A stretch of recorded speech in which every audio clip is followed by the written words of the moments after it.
Welcome to Luca and Miguel. Enjoy the video. Start by mapping a clear plan. Aim for 10-12 hours per week for 6 weeks before the exam and track progress weekly.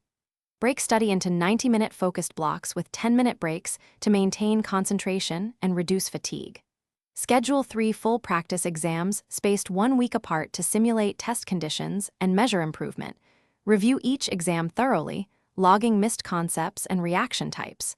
Prioritize foundational topics first, then layered synthesis and spectroscopy practice as deadlines approach. Build a compact resource set. Create 500 Anki flashcards focusing on mechanisms, reagents, and spectral patterns to review daily. Practice 100 reaction mechanisms with stepwise arrows and electron flow, writing each mechanism once and then redrawing from memory.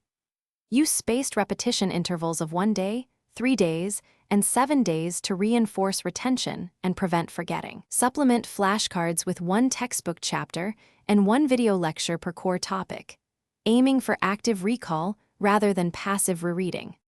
Train under exam conditions. Do timed problem sets of 50 minutes followed by 10 minutes of review to simulate pacing and reflection.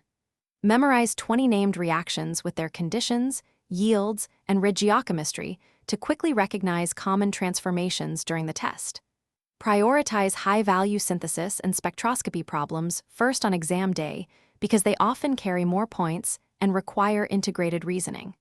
Finally, use error logs to convert mistakes into mini-lessons and adjust the final week to target persistent weak spots. Thanks for watching and please subscribe. It's the best investment you'll ever make.